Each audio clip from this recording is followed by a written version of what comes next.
दिल्ली से इस वक्त की सबसे डरावनी रिपोर्ट सामने आई है और इस रिपोर्ट ने पूरे देश में हाहाकार मचा दिया है, क्योंकि ये कोई अफवाह या फिर विपक्ष का आरोप नहीं है, बल्कि खुद सिस्टम के आंकड़े हैं जो सीधे गृह मंत्रालय और गृह मंत्री अमित शाह की जिम्मेदारी तय करते हैं।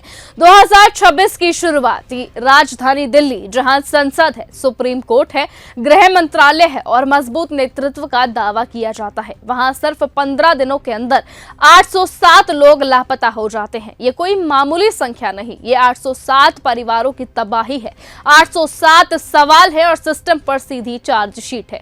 दिल्ली पुलिस के आधिकारिक आंकड़े ये बताते हैं कि 1 से 15 जनवरी के बीच 509 महिलाएं और लड़कियां, 298 पुरुष, 191 नाबालिग गायब हुए हैं, यानी कि हर दिन औसतन 54 लोग और 13 बच्चे लापता। इनमें ज्यादातर महिलाएं 15 से 30 साल की उम्र तक की हैं और जब इतनी बड़ी संख्या में महिलाएं और बच्चे गायब होते हैं तो सवाल सिर्फ गुमशुदगी का नहीं, बल्कि पूरी तरह से हत्या और मानव तस्करी जैसे जघन्य अपराधों का उठता है। लेकिन अभी तक 235 लोग मिले हैं, जबकि 572 लोग आज भी लापता है और 572 परिवार आज भी हर फोन कॉल से डरते हैं, हर दरवाजे की आहट पर उम्मीद लगाते हैं।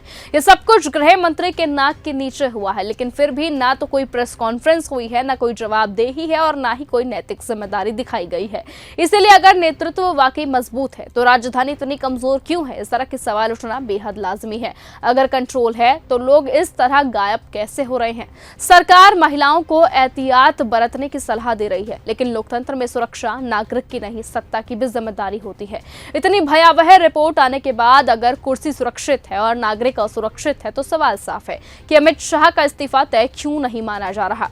क्योंकि यह सिर्फ प्रशासनिक विफलता नहीं, बल्कि जनता की सुरक्षा में पूरी तरह से नाकामी का सबूत है और देश अब जवाब चाहता है, खामोशी नहीं। इस बीच सवाल भी दौड़ने लगे हैं कि क्या इस रिपोर्ट के सामने आने के बाद अब देखना यह होगा कि जिस तरीके से ये 807 लोग सिर्फ 15 दिन के अंदर अंदर गायब हुए हैं, क्या उतनी ही तेजी से ये मिल पाएंगे या नहीं? क्या गृह मंत्रालय इस पर कोई जवाब देगा या नहीं?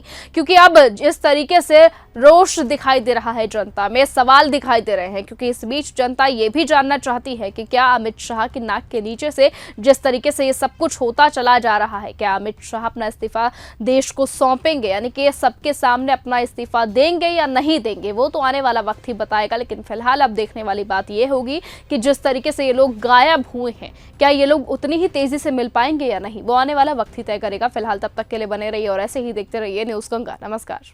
अगर आपको यह हमारा वीडियो पसंद आया हो तो इसे लाइक और शेयर करना बिल्कुल ना भूलें। साथ ही हमारे चैनल न्यूज़ गंगा को सब्सक्राइब और फॉलो जरूर करें, ताकि देश और दुनिया की हर बड़ी खबर आप तक सबसे पहले पहुंचे।